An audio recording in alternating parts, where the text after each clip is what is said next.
നമസ്കാരം, മലയാളി വാർത്തയിലേക്ക് സ്വാഗതം. നെയ്യാറ്റിൻകരയിൽ കഴിഞ്ഞ ദിവസം അതിക്രൂരമായ ഒരു സംഭവമുണ്ടായി. അതായത് യുവതിയെ വീട്ടിൽ കയറി വെട്ടിപ്പരിക്കേൽപ്പിച്ചു. പ്രതി പിടിയിലായിരിക്കുകയാണ്. യുവതിയുടെ സുഹൃത്തായ കൊടുങ്ങാവിള സ്വദേശി സച്ചുവാണ് പിടിയിലായത്. ആവണാക്കുഴി സ്വദേശി സൂര്യ ഗായത്രി 28 വയസ്സായിരുന്നു. ഇവർക്കാണ് വെട്ടേറ്റത്. ഇന്നലെ ഉച്ചയ്ക്കാണ് സച്ചു സുഹൃത്ത് സൂര്യയെ വെട്ടി പരിക്കേൽപ്പിച്ചത്. സാരമായി പരിക്കേറ്റ യുവതി തിരുവനന്തപുരം മെഡിക്കൽ കോളേജിൽ ഇപ്പോൾ ചികിത്സയിലാണ്. യുവതിയുടെ സുഹൃത്ത് കൊടങ്ങാവിള സ്വദേശി സച്ചു എന്ന് വിളിക്കുന്ന വിപിനെയാണ് നെയ്യാറ്റിൻകര പോലീസ് അറസ്റ്റ് ചെയ്തത്.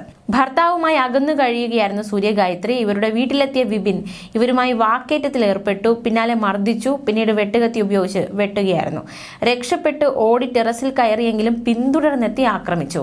ടെറസിൽ നിന്ന് വലിച്ചിഴച്ച് താഴെ എത്തിച്ചു. യുവതിയുടെ കാലിലും കൈയിലും ഉൾപ്പെടെ ഒട്ടേറെ മുറിവുകളുണ്ട്.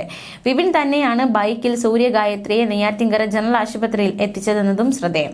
ആശുപത്രിയുടെ മുന്നിലെ റോഡിൽ എത്തിയപ്പോഴേക്കും യുവതിയുടെ ബോധം നഷ്ടപ്പെട്ട് ബൈക്കിൽ നിന്ന് വീണു. പരിഭ്രമത്തിലായ വിപിൻ അവിടെ നിന്ന് കടന്നു കളഞ്ഞു.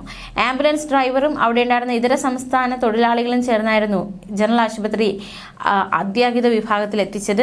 പ്രഥമ ശുശ്രൂഷ നൽകിയ ശേഷം മെഡിക്കൽ കോളേജ് ആശുപത്രിയിലേക്ക് ഇവരെ മാറ്റുകയും ചെയ്തു. ഇവർ നിരീക്ഷണത്തിലാണെന്ന് മെഡിക്കൽ കോളേജ് ആശുപത്രി അധികൃതർ പറഞ്ഞു.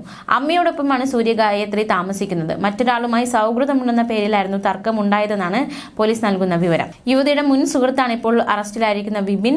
സൂര്യയെ തോർത്തുകൊണ്ട് ശരീരത്തോട് ചേർത്ത് കെട്ടിയാണ് ബൈക്കിൽ നെയ്യാറ്റിൻകര ആശുപത്രിയിൽ എത്തിച്ച് ഉപേക്ഷിച്ച ശേഷം ഇയാൾ കടന്നു കളഞ്ഞത്. എന്തായാലും ഗുരുതരമായി പരിക്കേറ്റ സൂര്യയ്ക്ക് ഇപ്പോൾ ചികിത്സ നൽകിക്കൊണ്ടിരിക്കുകയാണ്.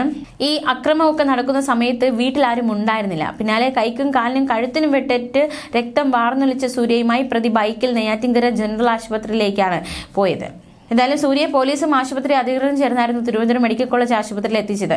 സച്ചു സൂര്യയെ നിരന്തരം ശല്യപ്പെടുത്തിയിരുന്നുവെന്നാണ് വിവരം. സൂര്യ തനിക്കൊപ്പം വരണമെന്ന് 2 ആഴ്ച മുമ്പ് സച്ചു ആവശ്യപ്പെട്ടിരുന്നു. എന്നാൽ സൂര്യ തയ്യാറായില്ല. പിന്നാലെ പ്രതി സൂര്യയുടെ വീട്ടിലെത്തി ആത്മഹത്യാ ശ്രമം നടത്തി.